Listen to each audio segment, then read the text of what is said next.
가정이라는 것은 저절로 행복해지는 것이 아니라 힘써 지키고 관리할 때에 비로소 행복해질 수 있는 것입니다. 하나님은 사람을 창조하실 때에 남자 한 명만 창조하지 아니하셨죠. 남자와 여자로 창조하셨습니다.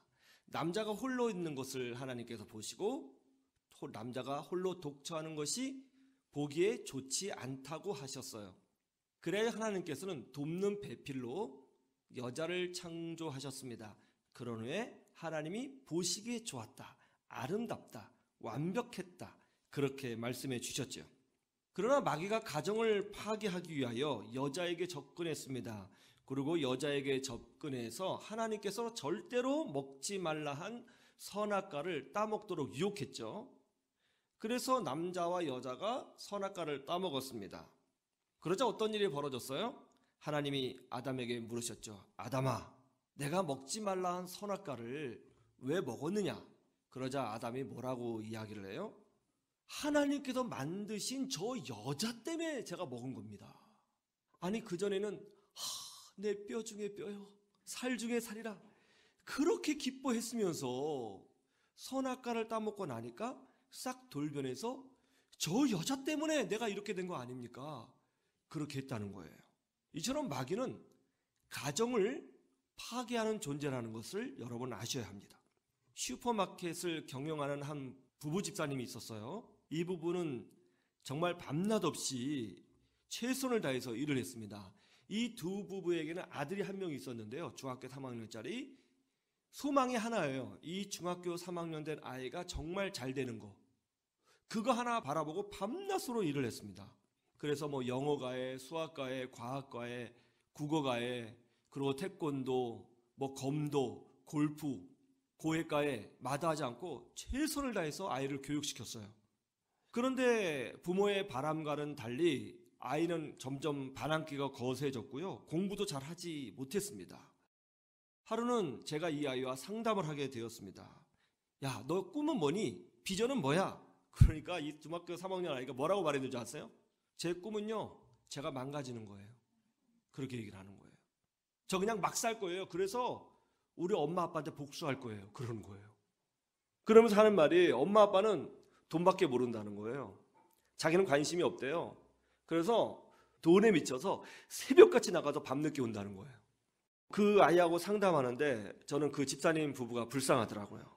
정말 의미 없이 일을 하고 정말 의미 없이 인생을 살고 있는 거구나. 오늘 말씀은 에베소서입니다. 에베소서는 어떤 말씀이죠? 에베소서는 그 주제가 교회론이에요. 뭐라고요? 교회론. 그러니까 교회란 무엇인가에 대하여 깊은 영적 관점으로 설명하고 있는 말씀이 바로 에베소서입니다. 그런데 이 에베소서의 마지막 부분인 5장 22절에서 6장 9절에서는 교회를 설명하고 있는 것이 아니라 놀랍게도 계속 교회에 대해서 설명하다가 이 마지막 부분에서는 교회가 아니라 가정에 대해서 설명하고 있습니다. 교회에 대해서 설명하다가 왜 갑자기 마지막 부분에 가정에 대해서 설명을 할까요? 그것은 바로 교회가 가정이라는 거예요. 교회는 영적 가정이라는 것이죠. 하나님은 성도들이 교회에서 살도록 원하셨습니다. 교회에서 성장하고요, 교회에서 배우고요, 교회에서 자라고요, 교회 안에서 변화되고요, 교회에서 은혜를 받고요, 교회에서 보호를 받고요, 교회에서 하나님의 부름을 받아요. 교회는 영적 가정입니다. 그런데 한편으로는 이 말은 이런 뜻도 되는 거예요. 한편으로는 가정도 교회다, 이런 의미도 포함하고 있는 것입니다. 교회는 가정이다, 그리고 가정도 교회다. 그런 의미로 에베소서 말씀에 교회론을 설명하면서 마지막 부분에 가정에 대하여 설명하고 있는 거예요. 그런데 놀라운 것이 뭐냐 하면 오늘 에베소서에 보면 교회는 가정이라고 설명하신 후에 바로 나오는 부분이 뭐냐면 마귀의 공격과 싸워야 하므로 영적으로 무장해야 한다고 우리에게 권면하고 있다는 거예요. 가정을 설명하다가 마귀의 공격이 있으니 영적으로 깨어 하나님의 전신갑주를 입으라라고 성경에 기록하고 있다는 것이에요. 이게 무슨 뜻이죠? 마귀는 하나님의 자녀인 여러분과 교회와 가정을 파괴하기 위하여 끊임없이 우리를 공격하고 있으니 너희들은 깨어서 분별하여 대비하라고 우리에게 촉구하고 있는 거예요. 옛날에 이런 말 있죠? 지피지기면 백전백승. 적을 알고 나를 알면 100번 싸워 100번 이긴다. 그러므로 우리는 영적으로 미혹하고 있는 존재가 어떤 존재인지, 그리고 우리를 공격하는 마귀의 전략이 무엇인지를 알아야 합니다. 그리고 우리가 가지고 있는 영적 무기가 무엇인지를 알아야 되는 것이죠. 첫 번째로 마귀는 우리의 감정을 이용한다는 거예요. 오늘 에베소서 말씀 4장 26절 27절을 보세요. 분을 내어도 죄를 짓지 말라고 말씀합니다. 물론 화를 안 낼 수는 없어요. 저도 화냅니다. 그런데 문제는 이 분노를, 화를 지속하지 말아라. 하루 안에 끝내라. 왜요? 분노를 지속하면, 그 감정이 지속되면 마귀에게 틈을 주기 때문이다. 여기서 틈이 뭐예요? 틈이 뭡니까? 여기서 틈이란 뭐냐면 자리를 펴준다라는 뜻이에요. 원어에 보니까. 그러니까 마귀가 우리 영혼 안에 들어와서 자리를 깔고 상주할 수 있는 틈, 무서운 이야기죠. 그런 틈을 준다는 거예요. 마귀가 아담과 하와를 무너뜨릴 때 사용한 방법이 뭔지 아세요? 바로 감정을 건드린 일이었어요. 어떻게 해요? 마귀가 이렇게 유혹했죠. 하나님이 왜 선악과를 따먹지 말라고 했는지 아느냐? 너희들이 선악과를 따먹으면 하나님이 너희들이 하나님처럼 될 줄을 아심이라. 하나님은 너희들이 꼬봉으로 있기 원하는 거야. 감정을 건드는 거예요. 섭섭한 마음을, 열등감을, 분노를 불러일으킨 거죠. 감정을 흔든 거예요. 감정을. 그래서 그 섭섭한 마음 때문에 하나님에 대한 뭔가 부족한 마음이 생기니까, 하나님이 원망스러우니까 선악과를 따먹은 거죠. 그래서 무너지게 된 거예요. 마귀는 영락 없습니다. 우리의 뭐를 이용해요? 감정을 이용해요. 사울왕도 보세요. 사울왕이 왜 무너졌어요? 왜 사울왕에게 악령이 들어온 것입니까? 다윗을 질투해서 그런 거예요. 다윗을 질투한 거죠. 자기 사위예요. 객관적으로 보면 다윗은 이스라엘 민족을 구했을 뿐만이 아니라 사울왕 개인에게도 정말 큰 도움이 되는 사람이었습니다. 그러나 질투가 그의 눈을 멀게 했죠. 질투가 지속되어졌죠. 그러니까 분노가 일어났죠. 그것이 지속되니까 어떻게 됐어요? 악령이 그의 마음을 지배하게 된 거죠.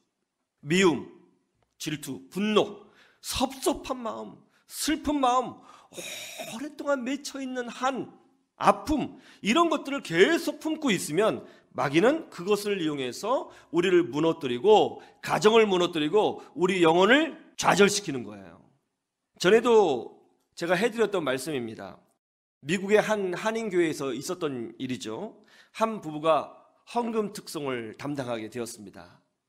그래서 남편 집사님이 아내 집사님에게 미리 부탁을 했어요. 여보, 우리 다음 주 헌금 특송인 거 알지? 한 30분 미리 가서 반주자하고 연습을 해야 하니까 다음 주는 특별히 빨리빨리 준비해줘. 알았어. 다음 주 주일이 됐습니다. 30분 먼저 가야 되는데 웬일이에요? 평소보다 되레 10분이 늦은 거죠. 남편이 너무너무 화가 난 거예요. 운전을 하고 교회를 가는데 분노를 참을 수가 없어요. 막 운전하면서 운전대를 팍팍 치면서, 여보, 내가 분명히 얘기했지. 오늘 헌금 특송이 있으니까 30분 미리 가자고 얘기했잖아. 근데 이게 뭐야? 당신 때문에 지금 오히려 10분 더 늦은 거 아니야? 예배 시간 10분 늦게 생겼다고 막 그렇게 화를 냈죠. 한참 듣고 있던 아내가 이제 반격을 하는 거예요.